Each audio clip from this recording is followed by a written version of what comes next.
Assalamualaikum dan salam sejahtera. Video kali ini kita akan berkongsi tentang panduan menulis karangan pengajian am di mana cara atau panduan ini akan terguna pakai bagi semester 1 hinggalah semester 3. Jom kita start.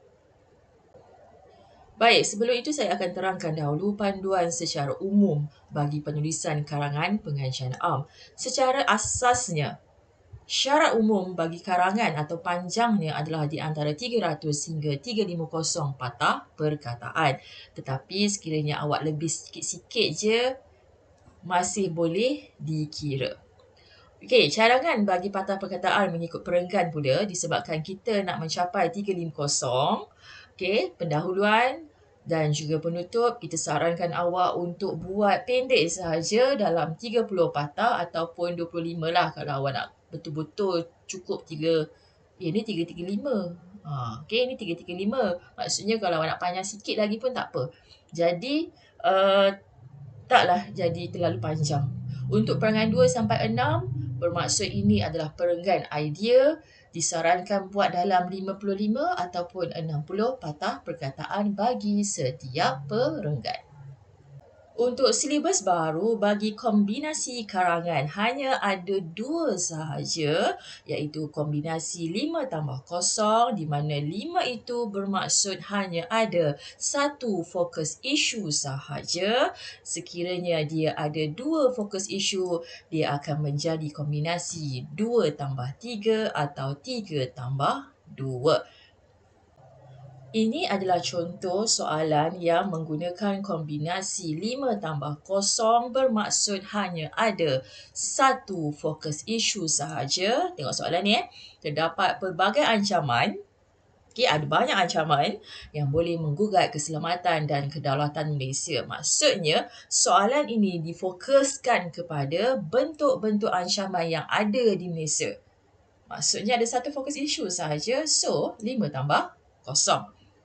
Kombinasi yang kedua ada 2 fokus isu, sama ada fokus isu yang pertama ialah cabaran, awak nak bagi 2 idea cabaran dan 3 kesan negatif. Awak boleh pilih tau.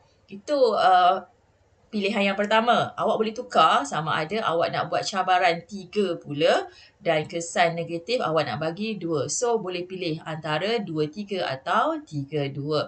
Maksudnya, dalam soalan ini ada 2 fokus isu yang perlu dihuraikan. Itu bermakna kombinasi 2+3. Sebab apa? Sebab ada 2 fokus isu. Baik, sekarang kita akan pergi kepada bahagian yang sangat kritikal dalam karangan. Sebab yang tadi itu basic karangan. Sekarang saya akan ajar panduan untuk menulis pendahuluan bagi setiap karangan.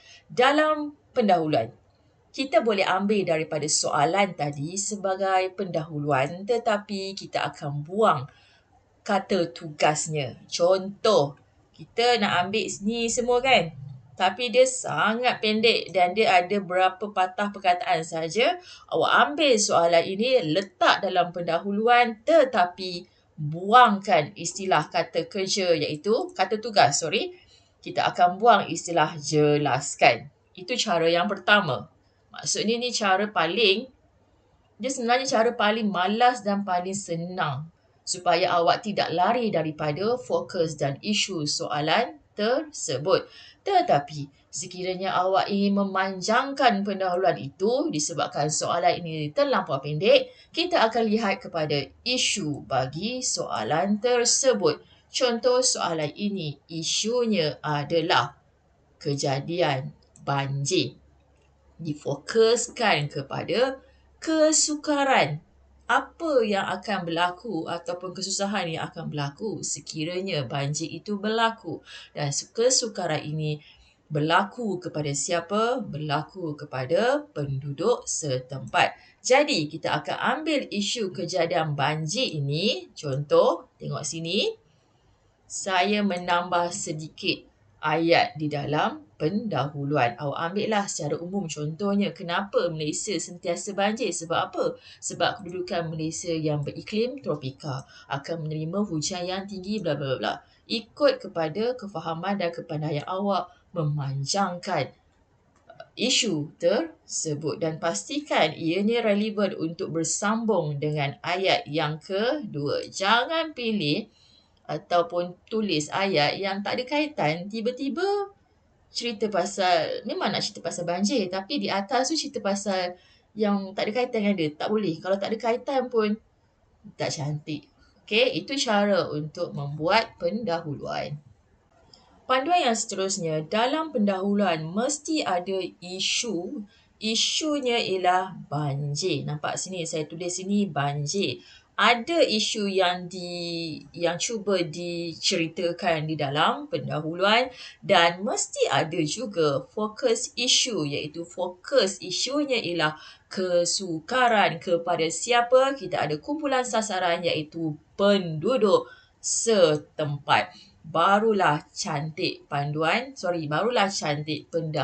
awak. Dia ada cerita sikit, dia ada isu dan difokuskan kepada apa dan mesti ada kumpulan sasaran. Barulah cantik pendahuluan awak. Dan kalau awak tengok sini, pendahuluan dia dia agak pendek. Dia ringkas je. Tidak seperti SPM yang menggunakan perkataan-perkataan yang sangat banyak untuk satu perenggan. Tidak. Kita sangat berbeza dengan SPM. Saya harap awak melupakan cara untuk menulis karangan menggunakan cara SPM. Untuk STPM, dia sangat berbeza. Fasa kedua dalam penulisan karangan ialah panduan menulis idea. Panduan ini terguna pakai. Ingat, terguna pakai untuk semester 1 hingga semester 3. Dari SEM 1 lagi, awak kena tough dengan benda ini. Awak kena hafal, ingat betul-betul macam mana nak tulis karangan bagi idea. Okey, panduan dalam idea. Setiap ayat idea mesti ada isu. Isu, okey? Fokus isu, idea. Wajiblah ada idea sebab ini adalah perenggan idea. Ada kumpulan sasaran. Mesti ada disasarkan kepada negara, kepada masyarakat setempat, penduduk setempat dan sebagainya. Refer kepada soalan sekiranya ada. Sebab sesetengah soalan dia tiada kumpulan sasaran. Okey? Dan ianya mestilah berada. Yang ini sangat penting. Awak kena tulis dia dalam ayat pertama bagi setiap perenggan. Mesti wujudkan di ayat pertama sekiranya berada di ayat yang lain, bermaksud perenggan 2 ataupun perenggan idea awak akan menjadi 0/4 atau nama lain dia ialah TR, tidak relevan. Ini adalah satu perkataan yang paling budak takut untuk karangan pengajian am, iaitu TR. Ini adalah panduan yang mesti digunakan, tetapi kita akan ada beberapa kesalahan semasa menulis ayat idea. Saya akan tunjukkan satu persatu. Jadi, sila fokus. Kesalahan yang pertama, ayat idea wajib berada di ayat pertama sahaja. Sekiranya awak beradakan dia di ayat yang selain daripada ayat pertama, untuk setiap perenggan, bermaksud awak akan dapat TR. Ini saya dah sebut tadi kan? Okey, tak apa. Alright. Ayat idea tidak boleh bersambung dengan huraian. Contohlah, antara kesukaran yang berlaku kepada masyarakat setempat, benda yang banjir tadi tu, saya agak berterabur sikit, ialah sistem perhubungan terputus kerana bla bla bla bla. Itu maksudnya awak dah menghuraikan idea tadi. Bila awak huraikan idea tadi, dia akan jadi 0/4. Tidak boleh. Awak kena titik pada sistem perhubungan terputus. Titik dulu. Baru kena hurai. Okey. Ini bersambung perenggan akan jadi. Okey dah. Tadi dah cerita kan? Alright. Sekarang kita akan membuat panduan menulis ayat pertama bagi idea mengikut kombinasi tertentu di mana kombinasi 5+0 dia senang tetapi dia juga senang untuk hilang markah. Apa yang kita akan jaga ialah untuk perenggan kedua. Perenggan kedua adalah perenggan idea 1. Sebab perenggan 1 ialah pendahuluan. Bermaksud perenggan 2 ialah idea 1. Perenggan 3 idea 2. So, dia akan tolak 1 lah. Dia akan tolak 1. Betul ke? Tak apalah. Okey, perenggan 2. Dalam ayat pertama, Awak kena ada isu, kena ada fokus isu, ada kumpulan sasaran dan mesti ada idea. Inilah perenggan yang paling kritikal untuk dijaga. Tetapi, sekiranya awak ingin menjaga dia pada setiap perenggan, maksudnya setiap perenggan tulislah semua isu, fokus isu, kumpulan sasaran, idea, itu wajib kan? Awak tulis semua setiap perenggan tu. Itu bagus sangat supaya awak play safe. Sebab bila awak tertinggal di sini isu, isu awak hilang, awak tak jaga sini So, perenggan 2 salah, 3 salah, dia akan tarik sampai perenggan ke-6. Bermaksud, awak akan kehilangan semua markah. Dia akan menjadi 1/25. Dia sangat-sangat bahaya. Untuk 5+0, perenggan yang kedua adalah perenggan yang paling kritikal untuk awak jaga. Tetapi, sebab bila awak dah jaga perenggan 2, perenggan yang lain awak selamat sekiranya awak tulis fokus isu ataupun terus tembak kepada idea. Okey je. Tapi kena jaga 2. Sekiranya awak rasa tak secure, awak tulislah semua perenggan 2, 3, 4, 5, 6 ni, semua benda yang saya sebutkan tadi. So, baru play safe. Tu selamat sikit lah. Itu untuk kombinasi 5+0. Bagi kombinasi 2+3 atau 3+2, seperti contoh di sini, saya menggunakan kombinasi 2+3. Tengok di sini. Okey, untuk perenggan 2 dan 3 adalah fokus isu 1. Jadi, kita perlu jaga perenggan 2. Nampak? Ada semua sekali Isu, fokus isu, kumpulan sasaran, idea. Mesti jaga perenggan 2. Untuk perenggan 3, awak tembak idea terus pun boleh. Tetapi, macam biasa, sekiranya awak rasa insecure, awak nak tulis juga semua seperti perenggan nombor 2 tadi untuk ayat idea, boleh je, tak ada masalah. Sebenarnya lagi bagus. Sebab fokus isu 1 berbeza dengan fokus isu yang kedua. Bagi perenggan 4, 5 dan juga 6, di sini adalah fokus isu yang kedua. Jadi, kita akan tulislah isu, fokus isu dan juga idea. Sekiranya ada kumpulan sasaran dan awak nak play safe, sila tulis kumpulan sasaran bagi perenggan yang ke-4 sebab isunya, fokus isunya berbeza. Seterusnya lah, 5 dan 6, sekiranya awak nak play safe pun, awak boleh tulis juga isu, fokus isu, kumpulan sasaran, idea. So, itu cara yang paling selamat untuk tulis ayat pertama. Wajib jaga. Dengan menggunakan soalan yang sama daripada atas tadi, kita akan buatlah dia punya ayat idea. Soalan dia ini tadi, ayat idea. Yang ini adalah ini adalah contoh yang betul untuk penulisan idea. Nanti saya akan tunjukkan beberapa kesalahan dalam menulis idea.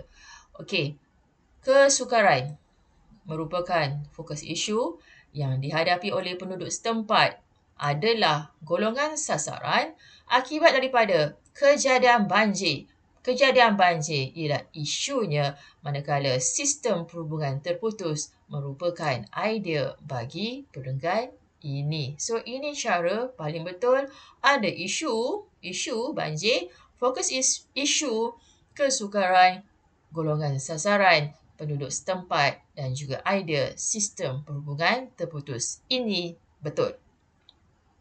Kita telah mengenal pasti 3 kesalahan semasa menulis idea, di mana kesalahan tu adalah tiada isu ataupun fokus isu, menukar fokus isu daripada kesukaran, awak tukar kepada istilah masalah, habis perenggan awak, ataupun idea tidak relevan. Ini kesalahan yang paling banyak pelajar buat. Baik, untuk kesalahan yang pertama, soalan yang tadi juga, dia tiada isu dan juga fokus isu. Kesukaran yang dihadapi oleh penduduk setempat akibat daripada kejadian tersebut.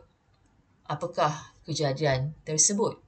Bila awak cakap tersebut tadi, tak jelas.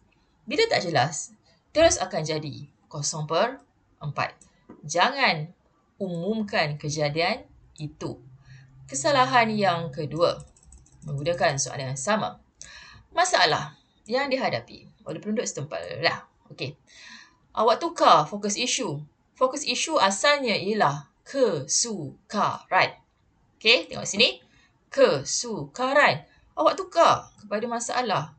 maka habislah perenggan tersebut akan menjadi 0/4.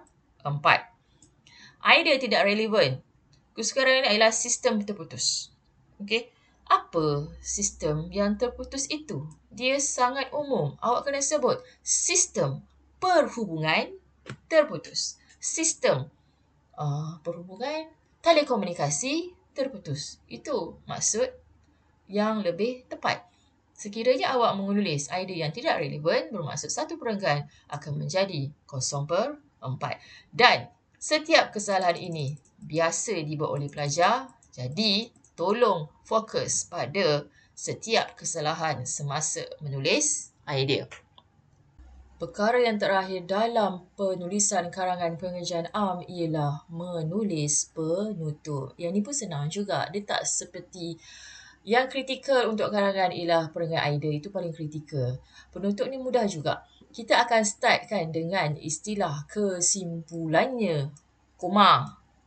Jelaslah bahawa ada ayat penegasan. Apa yang kita nak tegaskan. Awak kena masukkan isu dan juga fokus isu bagi soalan tadi. And then kita masuklah juga golongan atau kumpulan saran, titik. Selepas itu, kita bagilah cadangan. Okey, cadangan persediaan awal penduduk terapi. Ini cadangan dia. Supaya apa? Agar sebarang kesulitan dapat diatasi dengan baik. So, bagilah cadangan sikit. Dan ingat, dalam penulisan penutup, janganlah letak idea. Itu penting. Okey? Sekian saja untuk video kali ini. Kita jumpa lagi untuk video yang akan datang. Terima kasih.